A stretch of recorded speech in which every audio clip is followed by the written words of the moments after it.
নমস্কার জানাচ্ছি সকল দর্শক বন্ধুদের। সবার ক্ষেত্রে এটা শোনা যায়, দেখা যায় যে শত্রুর দ্বারা আমরা আক্রান্ত হয়ে রয়েছি, শত্রু আমাদের পেছনে পড়ে রয়েছে।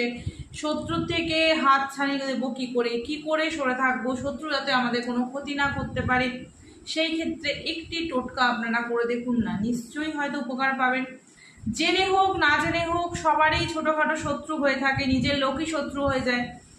তো সেই ক্ষেত্রে বলবো, শত্রুকে দমাতে গেলে অনেক রকম কার্যক্রিয়া করা হয়, কিন্তু ছোট সেগুলো তো আপনাদের পক্ষে সম্ভব নয়। তো ছোট একটি কার্যকলাপ আপনারা নিশ্চয়ই করতে পারেন শত্রুর হাত থেকে বাঁচার জন্য। কি করবেন? একটি মন্ত্র আপনারা প্রতিদিন প্রতি সময় উচ্চারণ করবেন। দেখবেন আপনাদের পেছনে যাই শত্রুতামি করে এড়াচ্ছে, যার শত্রুতামি রয়েছে, আপনাদের নামে নিন্দে করছে, আপনাদেরকে উস্কাচ্ছে, আপনার নামে অন্যজনকে উস্কাচ্ছে, তো এই সব যে পরিকল্পনা